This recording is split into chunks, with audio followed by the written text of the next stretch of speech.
అందరికీ నమస్కారం. ఈరోజు చిలుపూరు మండలంలో నిన్న ఈ వారం రోజుల నుండి జరుగుతున్న విషయాలపై ఈరోజు మేము చిలుపూరు మండలంలో ప్రెస్ మీట్ పెట్టడం జరిగింది. తెలంగాణ రాష్ట్రంలో స్టేషన్ గన్పూర్ సైడు ఏ నాయకుడైనా స్టేషన్ గన్పూర్ సైడ్ చూడడం జరుగుతుంది.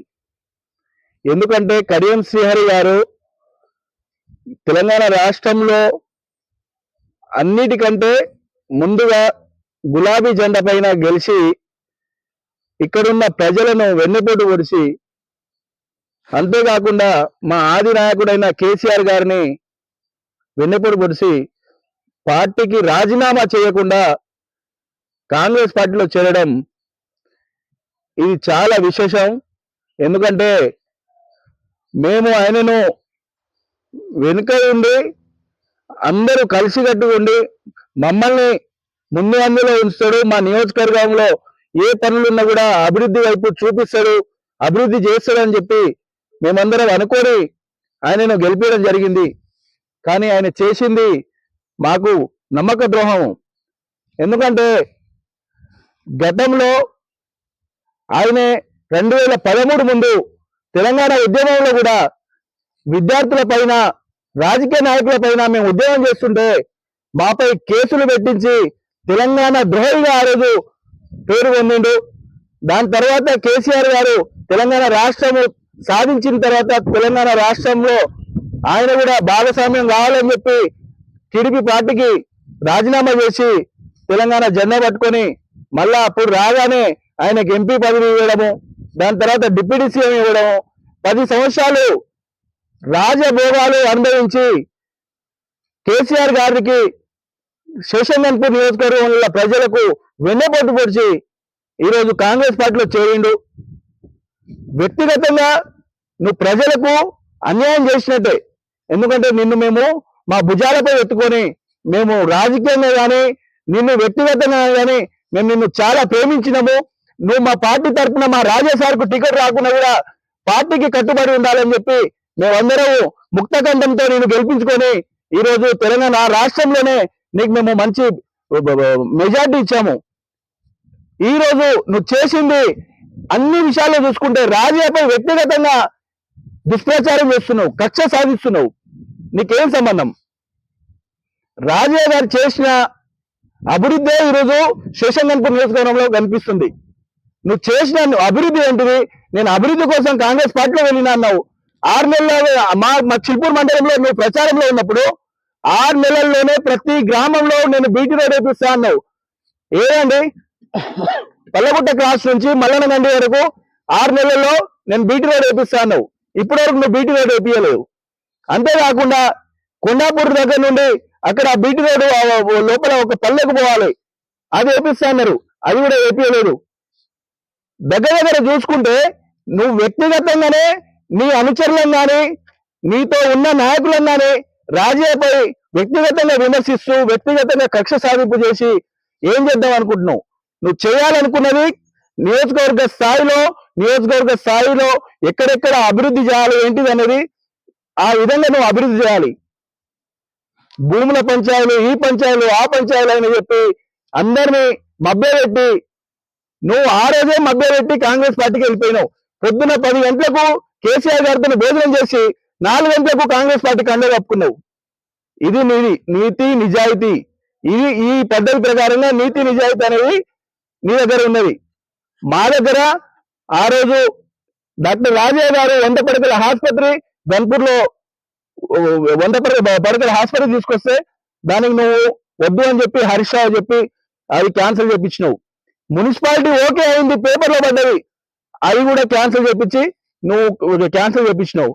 డిగ్రీ కాలేజీ 16 సంవత్సరాల నుంచి గన్పూర్లో విద్యార్థులు నానా గోసాలు పడుతుంటే రాజా గారు నువ్వు విద్యాశాఖ మంత్రిగా ఉన్నప్పుడు కూడా నువ్వు డిగ్రీ కాలేజ్ శాంక్షన్ చెప్పలేదు. కేసీఆర్ వెంటనే ఉండి కేసీఆర్ కు రోజు బదిలాడి గన్పూర్ కి డిగ్రీ కాలేజీకి శాంక్షన్ చేపిస్తే ఇప్పటి వరకు డిగ్రీ కాలేజీ జాలపత్త లేకుండా పోయింది. అంతేకాకుండా మొన్న టెక్స్టైల్ పార్కు ఇక్కడ ధర్మసాగర్ మండలంలో శాంక్షన్ అయితే దానికి దిక్కు లేకుండా ఎక్కడో వేరే ప్లేస్ కు మారడానికి నువ్వు దానికి కూడా వెనకాడకుండా ఆ ప్లేస్ కు మార్చిచ్చావు. గన్పూర్ ప్రజలకు ఏం చేస్తున్నావు అని చెప్పి మేము ఒకటే ప్రశ్నిస్తున్నాం. నువ్వు అభివృద్ధి చేయాలనుకుంటే అభివృద్ధి చేయి. వ్యక్తిగతంగా నువ్వు కక్ష సాధింపు చేస్తే మేమైతే ఊరుకునేది లేదు. ఇంకో విధంగా మాట్లాడాలనుకుంటే నువ్వు ఫస్ట్ మా పార్టీకి రాజీనామా చేసి ఎమ్మెల్యే పదవికి రాజీనామా చేసి చూసుకున్నాం. టిఆర్ఎస్ పార్టీలో మేము గెలుస్తామా, కాంగ్రెస్ పార్టీలో నువ్వు గెలుస్తావా అని చెప్పి ఒకటే ప్రశ్న అడుగుతున్నాం. ఫస్ట్ రాజీనామా చేసి నువ్వు గన్పూర్ లో మా టిఆర్ఎస్ పార్టీకి ఎట్లా ద్రోహం చేసినావో, నువ్వు కాంగ్రెస్ పార్టీ తరఫున ఎట్లా గెలుస్తావో మేము చూస్తాము. దానికి దమ్ము ధైర్యం ఉంటే కడియం శ్రీహరి గారు కాంగ్రెస్ పార్టీ తరఫున నువ్వు ఎమ్మెల్యే పోటీ చేయడానికి రా, బీఆర్ఎస్ పార్టీ తరఫున రాజయ్య గారు పోటీ చేయడానికి వస్తారు. నీకు 1,00,000 మెజార్టీతో నీకు డిపాజిట్ కూడా దక్కకుండా మేము ఎట్లా ఓడిస్తామో ఆ విధంగా ఓడిస్తామని చెప్పి మేమందరము రాజకీయ నాయకులే కాకుండా పార్టీలు, కులాలు, మత సంఘాలు అందరూ కూడా మేము ముక్తకంఠంతో నిన్ను ఈరోజు బొందబెట్టాలి అని చెప్పి ఒక ఆలోచనలో ఉన్నాం. మా నియోజకవర్గానికి, మా ప్రజలకు నువ్వు ద్రోహం చేసినావు కాబట్టి మేము నీకు ప్రశ్నిస్తున్నాం. రాజీనామా చేసి ఎమ్మెల్యే పోటీ చేయడానికి రా, లేకపోతే నువ్వు మా నియోజకవర్గానికి ఏమేమి అభివృద్ధి చేసినావో చూపి అని చెప్పి ఒకటే ప్రశ్నిస్తున్నాం. జై తెలంగాణ, జై హింద్.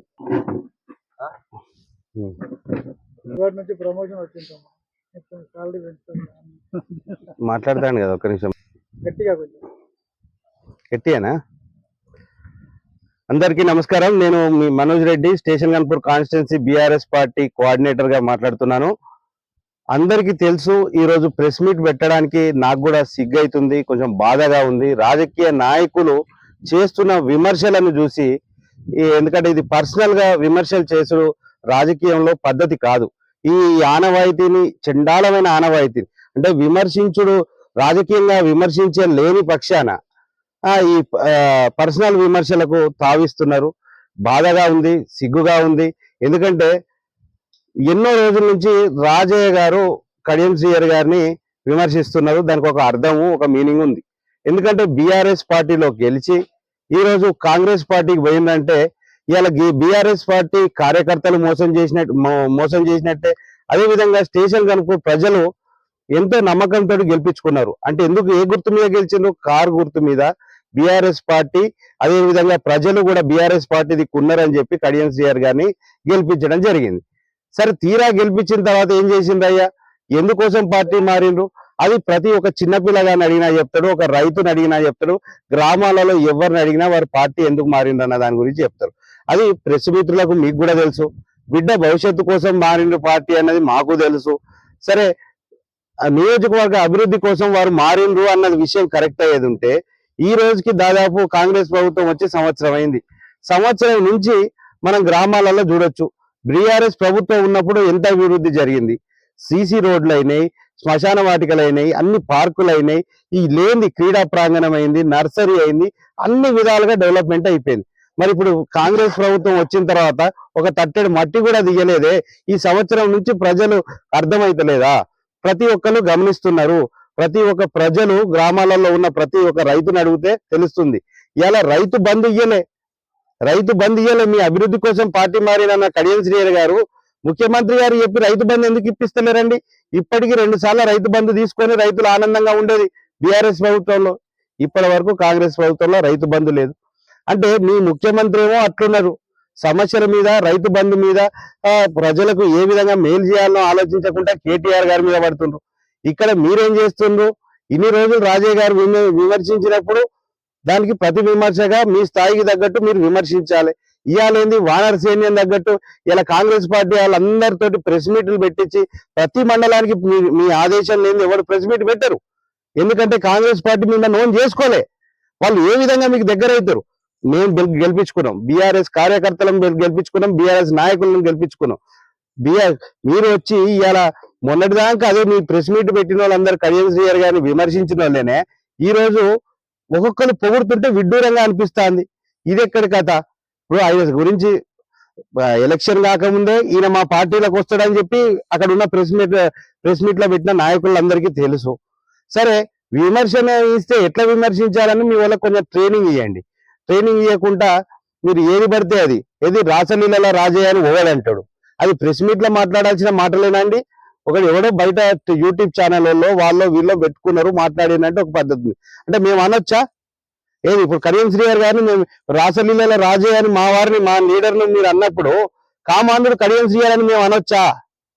అరే ఇప్పుడు మీ వాళ్ళతో ఇష్టం ఉన్నట్టు మాట్లాడిస్తే మేము కూడా మాట్లాడాల్సిన పరిస్థితి ఆసన్నమవుతుంది. ఇది సమాజానికి మంచిది కాదు. మీరు ఈ చిల్లర రాజకీయాలు, వెన్నుపోటు రాజకీయాలు, కుట్రలు, కుతంత్రాలు చెయ్యొద్దని మొత్తుకొని చెప్తున్నాం. ఉదాహరణకు ఊరూరా బ్రోకర్లను మీరు మేపుతున్నారు, లోఫర్లను మీరు మేపుతున్నారు, లోఫర్లకు మీరు సపోర్ట్ చేస్తున్నారు అన్న విధం చెప్పాలంటే మొన్న ల్యాండ్ ఇష్యూ మీద నడిచిందంట. అదే ఆ గ్రామంకి వెళ్ళి ప్రతి ఒక్కరిని అడిగిన సాక్ష్యాలు తేవాలని ప్రెస్ వాళ్ళు అంటారు కదా. ప్రెస్ మిత్రులకు నిన్న వాళ్ళు చెప్పారు కదా కాంగ్రెస్ వాళ్ళు, ఏ సంబంధం లేకుండా సదరు ఎమ్మెల్యే గారు అల్లుడు ఆ ఊరికి గ్రామానికి ఎందుకు పోతారు, అక్కడ లంచ్ బాక్సులు ఎందుకు తింటారు, ఆడ కార్లలో కూర్చొని ఎందుకు చూస్తుంటారు, ఇవన్నీ మీరు సీక్రెట్ కెమెరాలో పెట్టుకొని తీసేది ఉంటే మీకు అన్ని తెలుస్తాయి అన్న ప్రెస్ మీద. ఆ కనీసం ఎవరైనా ప్రెస్లు ఇద్దామని చెప్పి వీడియోలు తీసినా కూడా వాళ్ళకు కూడా డబ్బులు ఇచ్చి మేనేజ్ చేసుకునే రకాలు వీళ్ళు. ఎందుకు ఒక ఊర్లో గ్రామంలో ఏం లేదే కడియం శ్రీహరి గారి మీద బట్టగాల్చి మీద వేస్తారా గ్రామ జనాలు? ల్యాండ్ ఇష్యూల మీద వాటి మీద వీటి మీద వేస్తారా? వేయరు. అక్కడ ఎంతో కొంత నిజం లేనిది ఎవరు మాట్లాడరు. ఒక డిప్యూటీ సీఎం గా 4 సార్లు వరుసగా గెలిచిన ఎమ్మెల్యేగా డాక్టర్ రాజయ్య గారు తెలంగాణ కోసం తన పార్టీకి, అధికార పార్టీకి రాజీనామా చేసిన ఒక నాయకుడిగా ఎంతో గుర్తింపు పొంది ప్రజలు 4 సార్లు వరుసగా గెలిపించుకున్నారు. కడియం శ్రీహరి గారితో కంపేర్ చేస్తుంటే కడియం శ్రీహరి గారు ఎప్పుడు 4 సార్లు గెలవలే. ఎందుకు గెలవలే? అభివృద్ధి ప్రదాత అంటారు, ఎంతో చేసిండు, మేలు చేసిండు అంటారు. ఇవన్నీ చేసినప్పుడు వారిని వరుసగా ఎందుకు ప్రజలు గెలిపియలే? సరే, ఇది పక్కన పెడదాం. రాజయ్య గారు గెలిచినప్పుడు ప్రతిసారి 20,000, 30,000, 38,000 మెజారిటీ తోటి వారు ప్రతిసారి అధిక మెజారిటీ తోటి గెలిచారు. కడియం శ్రీహరి గారు గెలిచినప్పుడు 4,000, 5,000, 3,000, 6,000. ఏంది మెజారిటీ? దాన్ని బట్టి ప్రజల్లో ఉన్న వారికి ఎంత నమ్మకం, ప్రజలకు వారి మీద ఎంత నమ్మకం ఉన్నదో దాన్ని బట్టి అర్థమవుతుంది. అసలు వారి గురించి చెప్పాలంటే ఒక పుస్తకమే రాయొచ్చు. కానీ జాగ్రత్త, కాంగ్రెస్ లీడర్లకు అందరికీ మళ్ళా చెప్తున్నాం, మీరు నోరు జారి ఇంకోసారి రాజయ్య గారిని ఈ పర్సనల్ విషయాలను పిచ్చి పిచ్చిగా కామెంట్ చేసేది ఉంటే మేము అరే చరిత్ర తెలుసుకోండి, మీకు కూడా తెలుసు ఎవరేంది, కడియం శ్రీహరి గారు ఏంది అన్నది తెలియదా? పాత నాయకులందరికీ తెలియదా? వారు ఏం చేస్తుంటారు, ఏమైంది అన్నది మొదటి నుంచి లాస్ట్ వరకు చెప్పేది ఉంటే, వారి చరిత్ర చెప్పేది ఉంటే చాలా చండాలంగా ఉంటది. అది మాట్లాడడానికి కూడా మాకు ఇష్టం లేదు. ఊర్లలో, గ్రామాలలో అరే ఎంత కదండి చెప్పాలంటే సిగ్గుపోతుంది. మన కాంట్రాక్టర్ కొందరు లీడర్స్ అంట కడియం శ్రీహరి గారి ముందుకు పోయేటప్పుడు చేతులకు ఉన్న బంగారం ఏది రింగులు తీసి జేబులు వేసుకొని, మెడలు ఉన్న చైన్ తీసుకొని జేబులు వేసుకొని వారి ముందరికి పోయేదంట. అంటే ఒకరు బంగారం రింగు పెట్టినా, మెడలో బంగారం గొలుసు వేసుకున్నా ఓర్వలేని తత్వం. ఇక నెక్స్ట్ చూసేది ఉంటే ఎవడన్నా నాయకుడు మంచి బట్టలు వేసుకున్నా కూడా కిందికి మిందికి చూస్తాడు. అది వారిని అడగండి కావస్తే. ఇది కడియం శ్రీహరి గారిని అడగండి, నేను వేరే వాళ్ళని అడగమంటలేను. వారిని అడిగినా చెప్తారు. వారితో మొదటి నుంచి ఉన్న అనుచరులను, ఒక నాయకుడు అంటే మంచిగా ఖద్దరు బట్టలు వేసుకోవాలి, కడక్ ఉండాలి, నీట్గా ఉండాలి. అది ఒక కడియం శ్రీహరి గారు ఉంటారు. మరి మిగతా కార్యకర్తలు, వారి నాయకులు, సహచర నాయకులు ఉండేది ఉంటే అది వారికి గిట్టదు. ఇది అందరికీ నియోజకవర్గంలో అందరికీ తెలుసు. ప్లస్ వారికి ఇంకా విమర్శలు చేస్తున్నారు ఏంటంటే, వారి కార్యకర్తలతోటి, నాయకులతోటి విమర్శనాస్త్రాలు ఒకటేసారి ప్రెస్ కాన్ఫరెన్స్లు పెట్టిస్తారు, మీటింగ్లు పెట్టిస్తారు. అది ఇన్ని రోజులు రాజయ్య గారు విమర్శించినప్పుడు అప్పుడు ఎందుకు పెట్టలేదండి ప్రెస్ కాన్ఫరెన్స్లు? కాంగ్రెస్ కార్యకర్తలకు అప్పటి వరకు ట్రైనింగ్ ఇవ్వలేదా? మీరు అప్పటి వరకు మాట్లాడమని చెప్పలేదా? పొట్టు విమర్శించినా ఇప్పటి వరకు ఇంతవరకు చేసిన విమర్శలు అన్ని నిజమేనా? మీ మీద చేసిన విమర్శలు అప్పుడు ఎందుకు వచ్చి కాంగ్రెస్ కార్యకర్తలు, లీడర్లు ఎందుకు ప్రెస్ మీట్లు పెట్టలే? ఇప్పుడు ఎందుకు పెడతారు? దీనికి కూడా ఒక విషయం ఉన్నది. కోర్టు మొట్టకాయలు ఇస్తుంది. ఆల్రెడీ అనర్హత వేటు అన్న పదం ఎంత చండాలంగా ఉంది అంటే, మోసం చేసి పోయినప్పుడు వారిని కొట్టిపడేస్తారు అన్నట్టు. ఎగ్జామ్ లో పాస్ ఫెయిల్ అయినట్టు ఈ ఎమ్మెల్యే పదవికి నుంచి డిస్క్వాలిఫై చేసే రోజు దగ్గర పడ్డది. కోర్టు మొట్టకాయలు ఇచ్చేటట్టుంది. మనం కూడా ప్రిపేర్ కావాలి ఎలక్షన్స్ కు. బై ఎలక్షన్స్ వస్తే మన భాషింగాలు అవుతాయి. అనే ఉద్దేశంతో ఇప్పుడు ఇన్ని రోజులు మాట్లాడని కాంగ్రెస్ కార్యకర్తలను ముందట పెట్టుకొని వాళ్ళతో మాట్లాడించుడు ఇవన్నీ చేస్తున్నారు. ఎవరికి అర్థం కాదండి, కోర్టు చెప్తూనే ఉన్నది. అసలు మీకే గనుక కొద్దిగా కొద్దిగైనా ఇక్కడ జరుగుతున్న రైతులు కూడా పొట్టు తిడుతుంది. మా ముందట కెమెరాలు పెట్టి మేము మాట్లాడు ప్రెస్ కాన్ఫరెన్స్ కాదు, ఒక రైతు ముందటికి వెళ్ళి రైతు దగ్గర మాట్లాడాలంటే వడ్ల కొనుగోలు కేంద్రాలలో వడ్లు కొంటలేరు, ఆడ లోడింగ్ అయితే లేదు, ఈ ఎన్నో సమస్యలు ఉన్నాయి. మీకు రాజయ్య గారికి ఉన్న తేడాలు చెప్పాలంటే ఒక పుస్తకం రాస్తాం. ఆ తేడాలలో మొదటి నుంచి ఎన్ని అక్రమ సంపాదన. Rajaiah garu by profession is a doctor. ఒక డాక్టర్ సంపాదన ఎంత ఉంటది? By profession is a rich person. మీరేందండి by profession you are a poor. మీ ఆస్తులు ఎక్కడి నుంచి వచ్చినాయండి? మీరు రాజయ్య గారు కార్ల నియోజకవర్గంలో తిరిగి ప్రచారం చేసుకొని ఎమ్మెల్యే గెలిచిండ్రు. మీరు ఎట్లా అండి ఒక డొక్కు స్కూటర్ మీద ప్రచారం చేసుకున్నారని ప్రతి ఒక్క గ్రామాల పల్లెటూరులో ప్రతి ఒక్కరికి తెలుసు. మరి ఈ రోజు మన ఆస్తులు ఎక్కడి నుంచి వచ్చినాయండి? ఈ రోజు ఎంత దుర్మార్గం అంటే ఎవరి కోసం మీరు పార్టీ మారిండ్రు? మీకు కూతురు కోసం మంచి బంగారు రాజకీయ భవిష్యత్తు ఇవ్వాలని చెప్పి ఎందరో పొట్టగొట్టి, ఎంతో కాంగ్రెస్ నాయకులు ఆ ఎంపీ పదవికి ఆశపడ్డ వాళ్ళు ఎంతో మంది ఉండి వాళ్ళందరినీ పొట్టగొట్టి అక్కడ టిఆర్ఎస్ పార్టీలేమో ఇక్కడ టికెట్ రాజయ్య గారు మీ మీద ఓడిపోలేదు. రాజయ్య గారు మీరు టికెట్ లాక్కోబడ్డారు. రాజయ్య గారి టికెట్ మీరు లాక్కున్నారు. ఎక్కడైనా ఎలక్షన్ లో గెలిచి రాజయ్య గారి మీద గెలిచి మీరు నిరూపించుకున్నప్పుడు రాజయ్య కంటే గొప్ప లీడర్ మీరు అవుతారని, అంతే తప్పించి కుట్రలు కుతంత్రాలు చేసి వారి దగ్గర నుంచి పదవి లాక్కుంటే మీరు గొప్ప లీడర్ ఎట్లయితారండి? ఆయన ఓడిపోయిన మనిషి కాదు, వరుసగా 4 సార్లు గెలిచిన ఎమ్మెల్యేనండి. వారు మాట్లాడకుండా ఇంకెవరు మాట్లాడతారు మీ గురించి?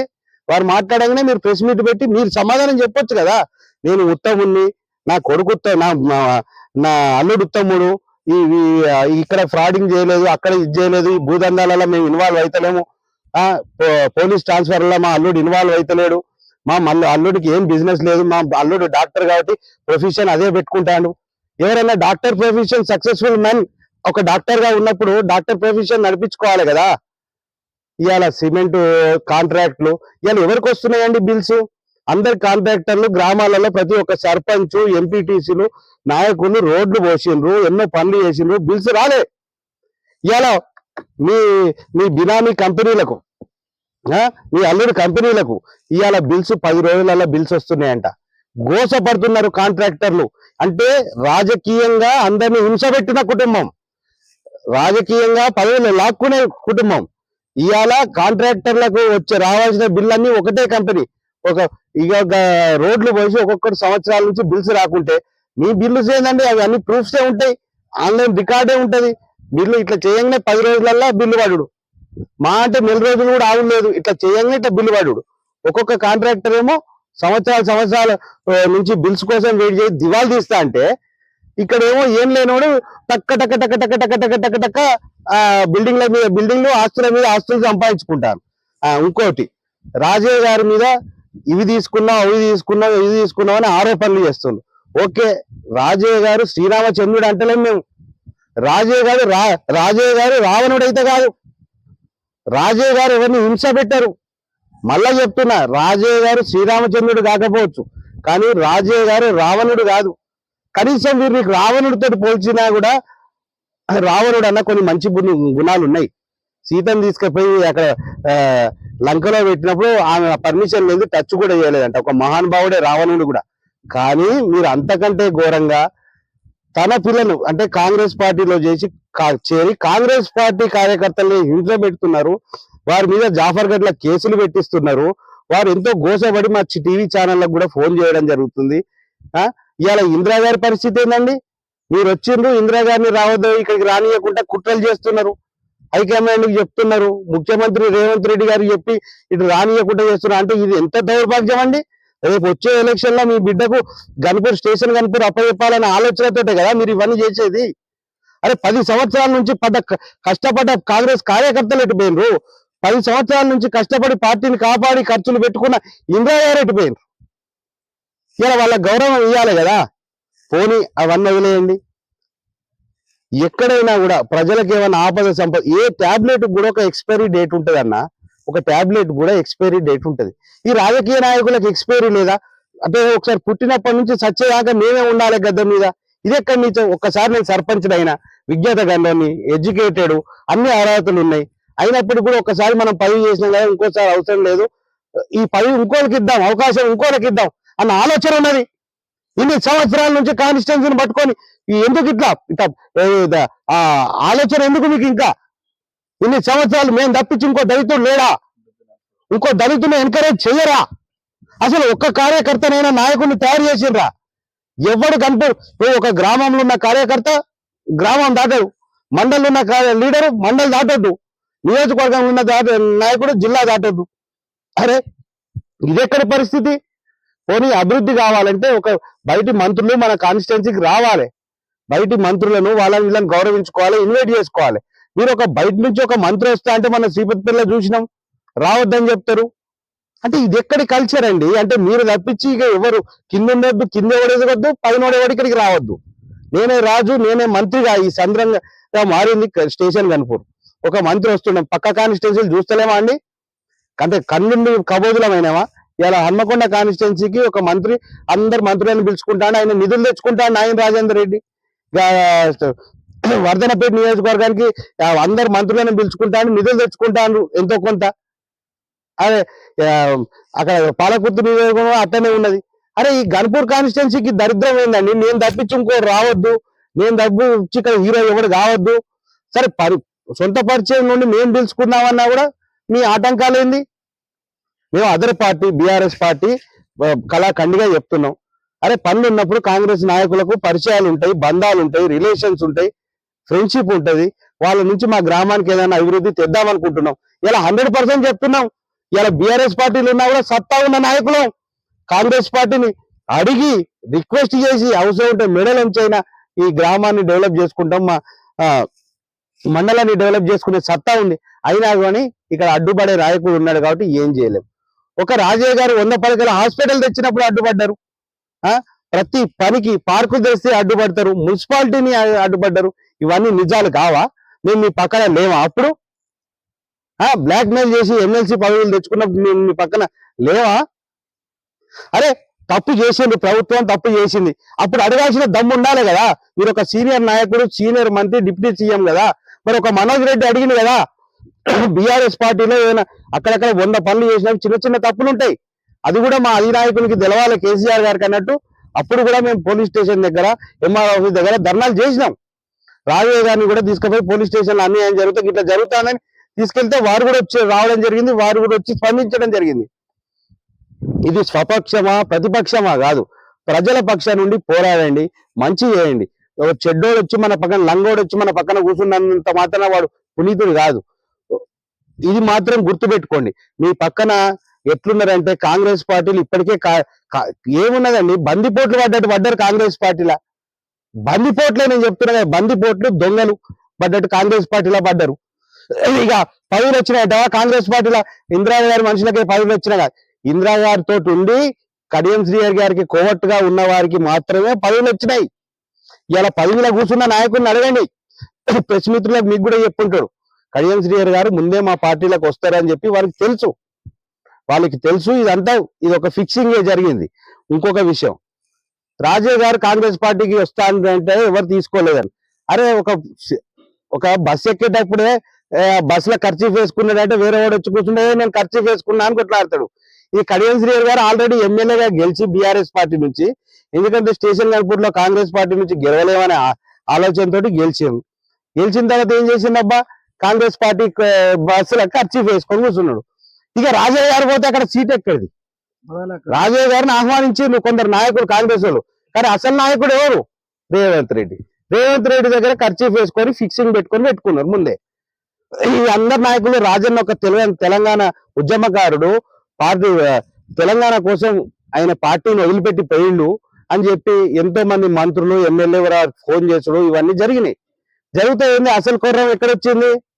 ముఖ్యమంత్రి రేవంత్ రెడ్డి గారు ఆల్రెడీ తన వర్గాన్ని డెవలప్ చేసుకోవడానికి కడియం శ్రీహరి గారిని, పాత తెలుగుదేశం బ్యాచ్ కదా కాబట్టి అక్కడ ముఖ్యమంత్రి గద్దెలు ఆయన ఉన్నాడు కాబట్టి ఈ సీట్లో ఆయనను ఖర్చు వేసి పెట్టి ఒక ఎమ్మెల్యేని తెచ్చుకుంటే ఉపయోగపడుతుంది కదా అన్న ఉద్దేశంతో. ఎందుకంటే ఇక్కడ ఎమ్మెల్యేలను కొంటుండ్రు, అంగట్లో పశువులను కొన్నట్టు కొంటాను.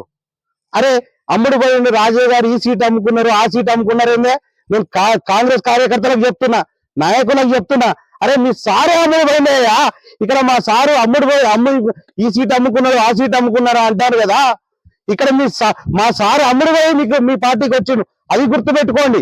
కడియం శ్రీహరి గారు అమ్ముడు పోయినా లేదా? ఇవాళ ఇన్ని కోట్లు ఒక ఎమ్మెల్యే గెలవాలంటే ఎన్ని కోట్లు కావాలి, ఒక ఎంపీగా గెలవాలంటే ఎన్ని కోట్లు కావాలి, మరి ఇన్ని డబ్బులు వారికి ఎక్కడి నుంచి వచ్చినాయి? నేను అడుగుతున్న సూటి ప్రశ్న. సరే ఇవన్నీ మాట్లాడాలంటే చాలా విషయాలు మాట్లాడడానికి ఉన్నాయి. దాని గురించి ఏంటంటే కడియం శ్రీహరి గారు వానర సైన్యాన్ని వేసుకొని వస్తారా, నేను మా రాజన్న ఒక్కలమే వస్తామని ఇదివరకే చెప్పినాం. ఇక దేని గురించి చర్చిద్దాం? రాసల గిల్లెల గురించి చర్చిద్దామా, కమిషన్ల గురించి చర్చిద్దామా, అవినీతి తిమంగళం అనే దాని గురించి చర్చిద్దామా, కల్నాయకు గారి పుస్తకం వేసిన దాని గురించి చర్చిద్దామా, అన్నలు పెట్టిన పేరు దళిత దొరాన్ని పెట్టిన దాని గురించి చర్చిద్దామా, అంటే మీ కుటుంబంలో ఎవరేం చేసిందో దాని గురించి చర్చిద్దామా, వీరి కుటుంబంలో ఏం చేసినా మీరు బయట పెడుతున్నారు కదా, మరి మీ కుటుంబం వారు ఏం చేసినా దాని గురించి చర్చిద్దామా?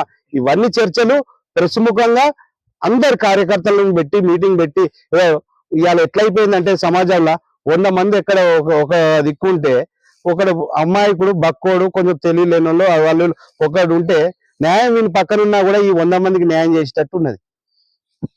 ఇవాళ పోలీసులకు పోస్టింగ్లు ఇచ్చుకుంటా, ఎస్ఐలకు సిఐలు పోస్టింగ్లు ఇచ్చుకుంటూ ఇష్టారాజ్యంగా ఒక రాజు మాదిరిగా నియోజకవర్గాన్ని మాదిరిగా అంటే రాజు లాగా పరిపాలన చేస్తాడు. ఒక పేదోడు ఇక్కడనే మా శ్రీపతిపల్లిలో ఒక చిన్న సంఘటన, కడియం శ్రీహరి అనుచరులు, కడియం శ్రీహరి దగ్గర ఉన్న చెంచాలు అంతా ఏంటంటే డబ్బులు వసూలు చేసుకోవడానికి బాగా అలవాటు పడ్డారు ఈ భూముల దందాలు. ప్రతి ఒక్కరి భూములు నిరూపించామంటే మా ఊరు నుంచే స్టార్ట్ చేద్దాం. శంకారావం మా ఊరు నుంచి శంకారావం పూరించి ఎన్ని డబ్బులు ఎవరెవరు తీసుకున్నాడు, ఎవరెవరి దగ్గర తీసుకున్నాడు, ఆడియో తోటి కావాలన్నా వీడియో తోటి కావాలన్నా ఇవన్నీ నిరూపించామంటే నిరూపిస్తాం.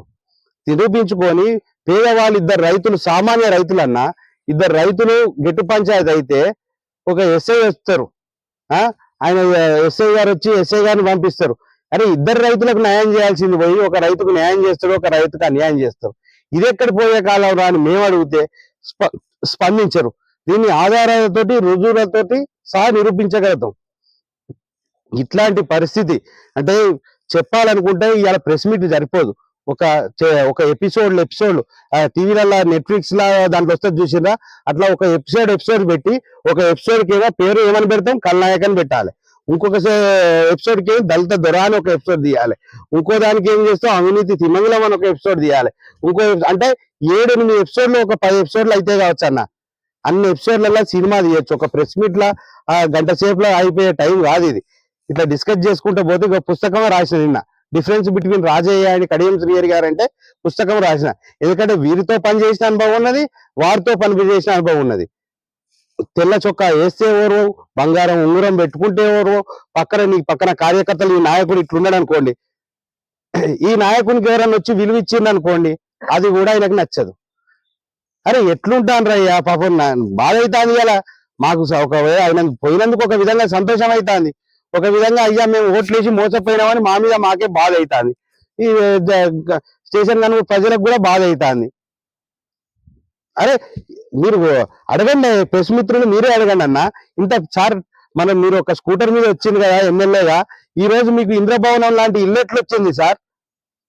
అడగండి సార్.